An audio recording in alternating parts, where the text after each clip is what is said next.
Support comes from the Missouri Forest Products Association, saluting Earth Day on April 22nd with an ongoing commitment to help offset carbon emissions with sustainable harvesting of Missouri forests. Details at choosewood.com. The Gateway brings you the day's news from the St. Louis region and across Missouri. It also includes stories from the Illinois side of the river and our Metro East reporter, Will Bauer. In Alton, in Belleville, in East St. Louis, in Edwardsville, in Cahokia Heights, at Scott Air Force Base, I'm Will Bauer, St. Louis Public Radio. Listen to reports from Will and all of our journalists weekdays on The Gateway, on the STLPR app, and wherever you get podcasts. From St. Louis Public Radio. This is St. Louis on the Air. Was it hard to find a way to sort of keep that in balance where this is a book that's going to work for a kid whether or not they have Republican parents or whether they have Democrat parents? That's a great question. I think we thought about that the entire writing process. Every graphic we did was based on really solid sources. We wanted a full, 10 pages in the back of the book where everyone could go and say, okay, this is where all of this came from. And on this graphic here in particular, we wanted to show how We the People has expanded over time. When I call it a book, I feel like I'm selling it short because this book is just so laden with graphics. To me, it feels like the opening pages of a magazine. And I've always loved reading the opening pages of a magazine because you can just kind of like browse them and you're picking up quick tidbits without feeling like you're working for it. I'm Sarah Fensky.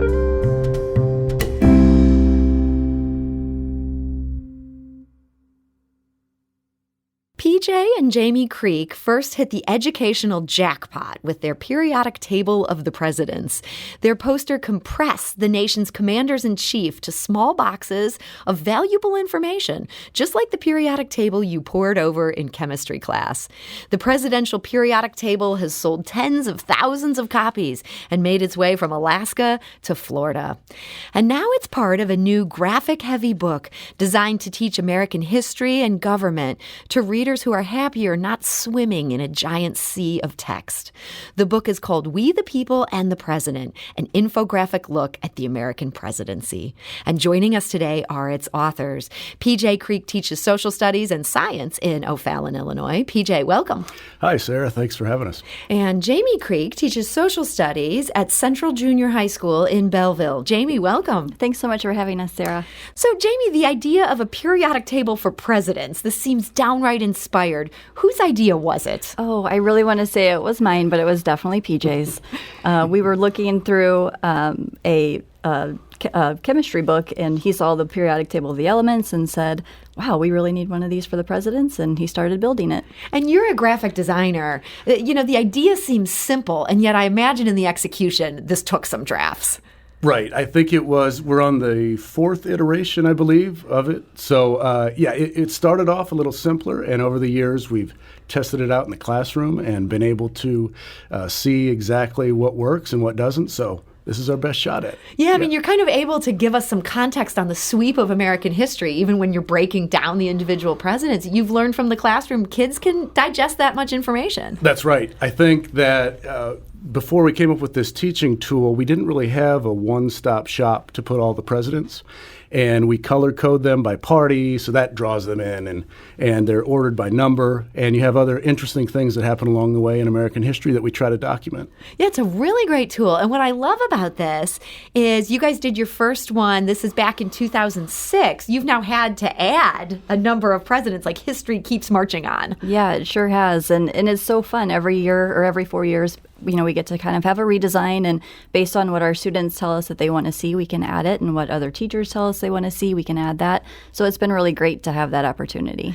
So when you guys first launched this, you were newish classroom teachers, and I think your story is kind of cool. You didn't originally set out to become teachers. What drew you into that profession? Well, we both kind of took different paths. I worked in finance for several years. PJ worked in archaeology, and we kind of were at this stage in our lives where we didn't have children yet, and we thought if we really want to make a difference in this world, this was our opportunity. And so we both chose this path of teaching together.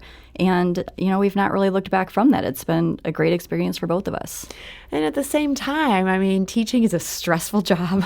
You're kind of like working all hours.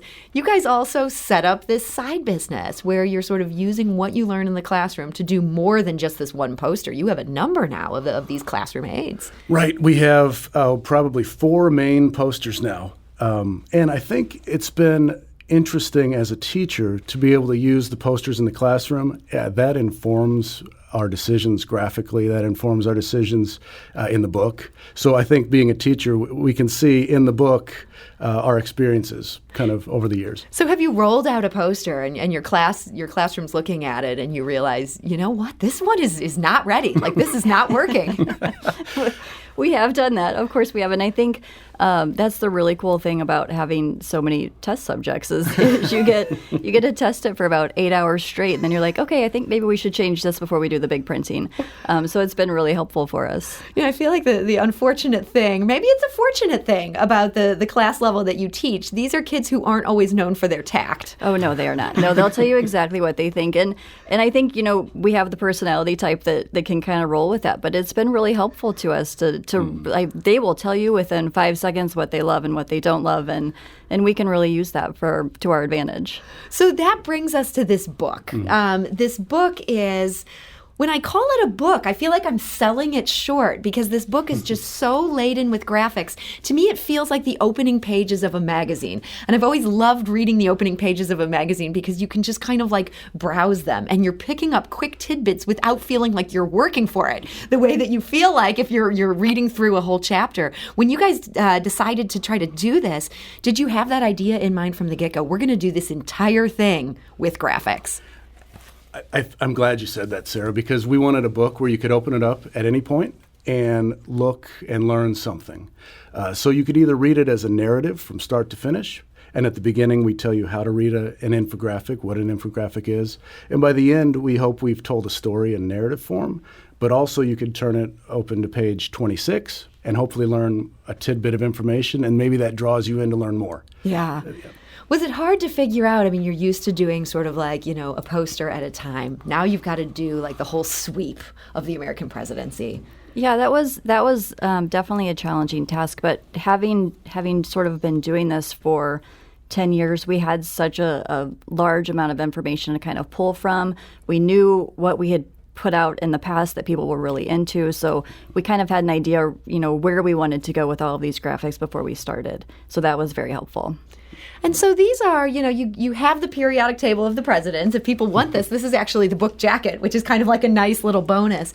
But in addition to that, you're really kind of digging into American history. And I was really struck by, you have a page, this is sort of it opens where you can, see this all as one layout, expanding We the People. PJ, tell us about the idea here on this page. Yeah, the title, We the People and the President, we landed on that because we thought the first 3 words of the Constitution are so significant and how that's changed over time and what that means. And on this graphic here in particular, we wanted to show how We the People has expanded over time and how participation from Americans has become this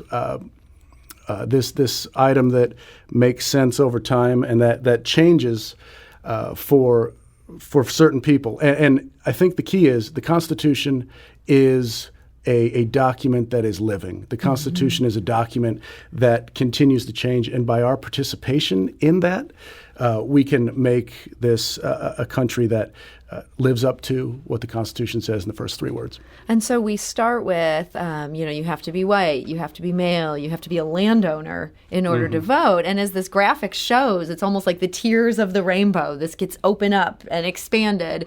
It gives you this sense of like progress that I feel like can be lost if I was just reading a chapter on this. It almost would get stuck between the sentences, just how much things are moving forward. Yeah, that was really important to us. And I think PJ really said that perfectly. It's this idea that that this Constitution can sort of grow with our country.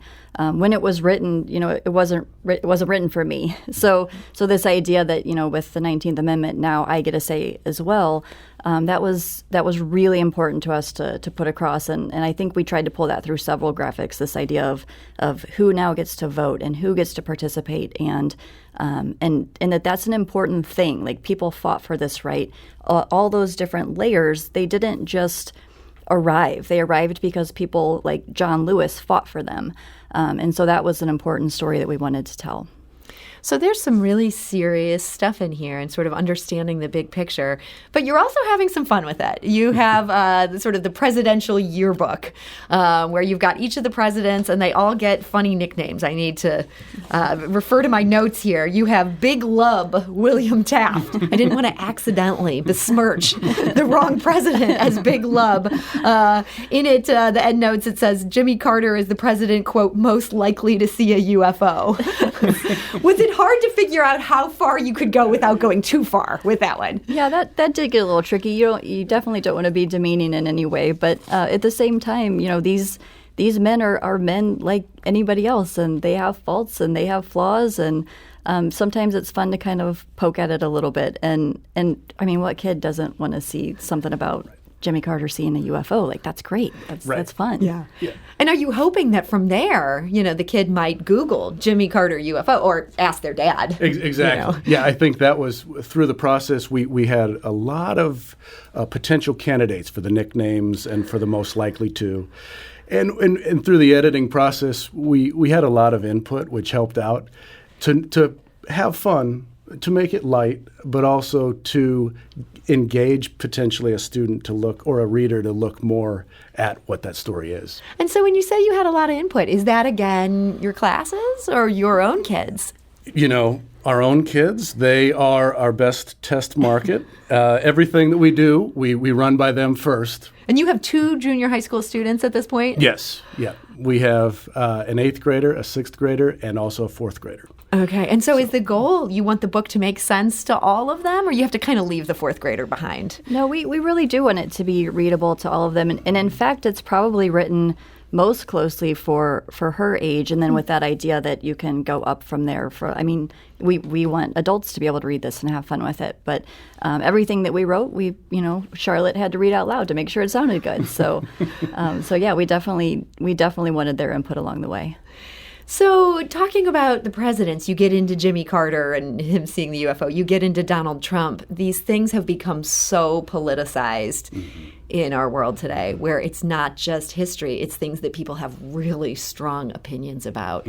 Was it hard to find a way to sort of keep that in balance, where this is a book that's going to work for a kid, whether or not they have Republican parents or whether they have Democrat parents?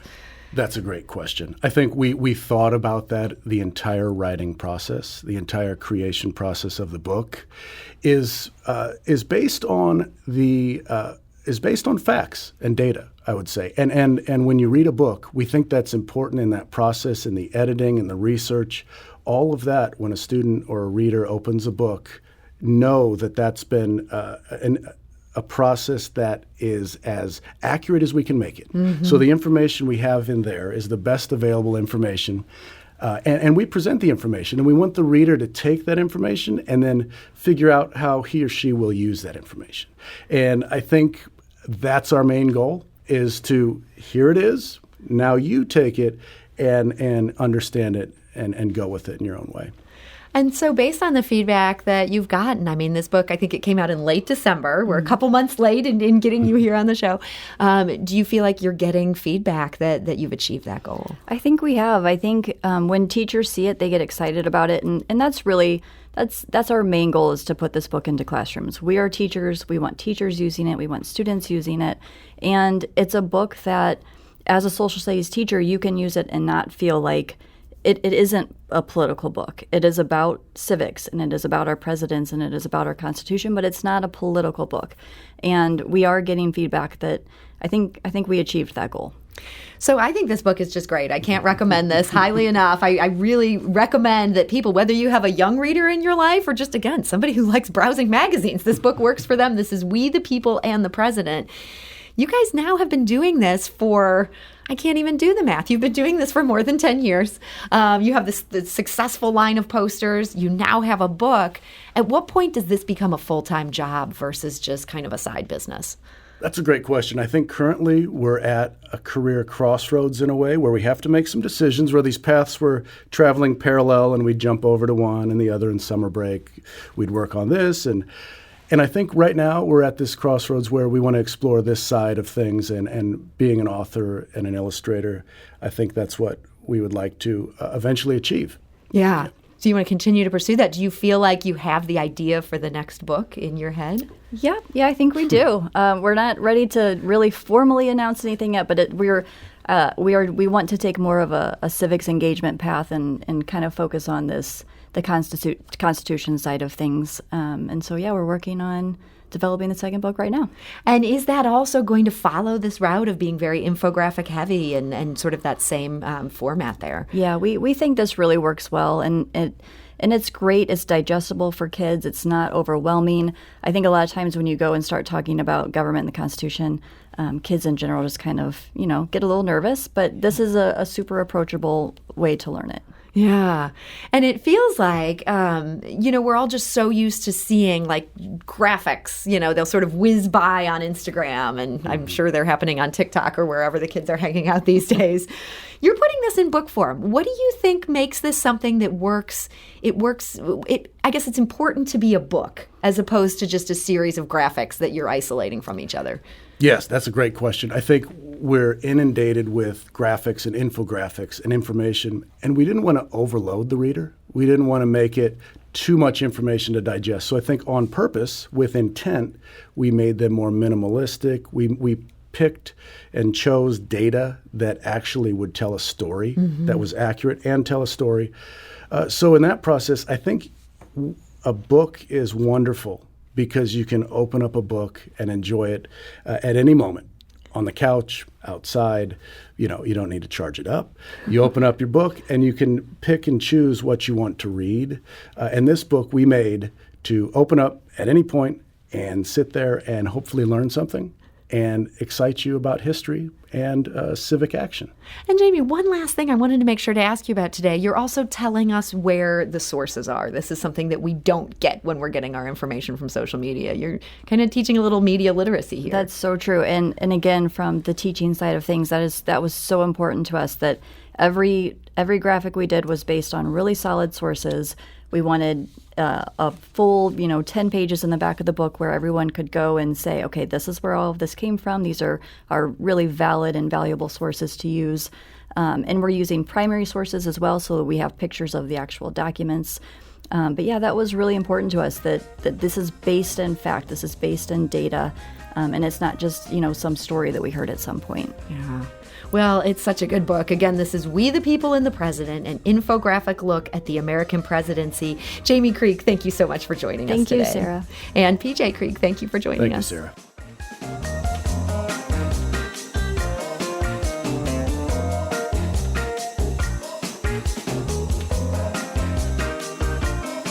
Today's episode was produced by Sarah Fensky with audio engineering and podcast design by Aaron Dorr. Our executive producer is Alex Hoyer. St. Louis on the Air is a production of St. Louis Public Radio. Understanding starts here. Do you find yourself regularly listening to episodes of St. Louis on the Air? Suggest us to a friend you think might enjoy our conversations. And leave us a review and rating on Apple Podcasts on the App Store. It's the simplest way to help people discover our show. Thanks. St. Louis Public Radio is a member-supported service of the University of Missouri, St. Louis.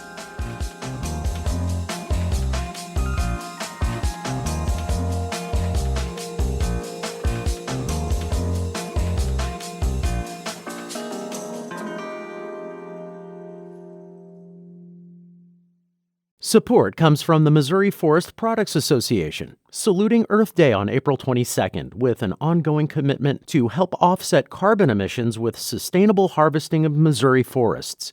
Details at choosewood.com.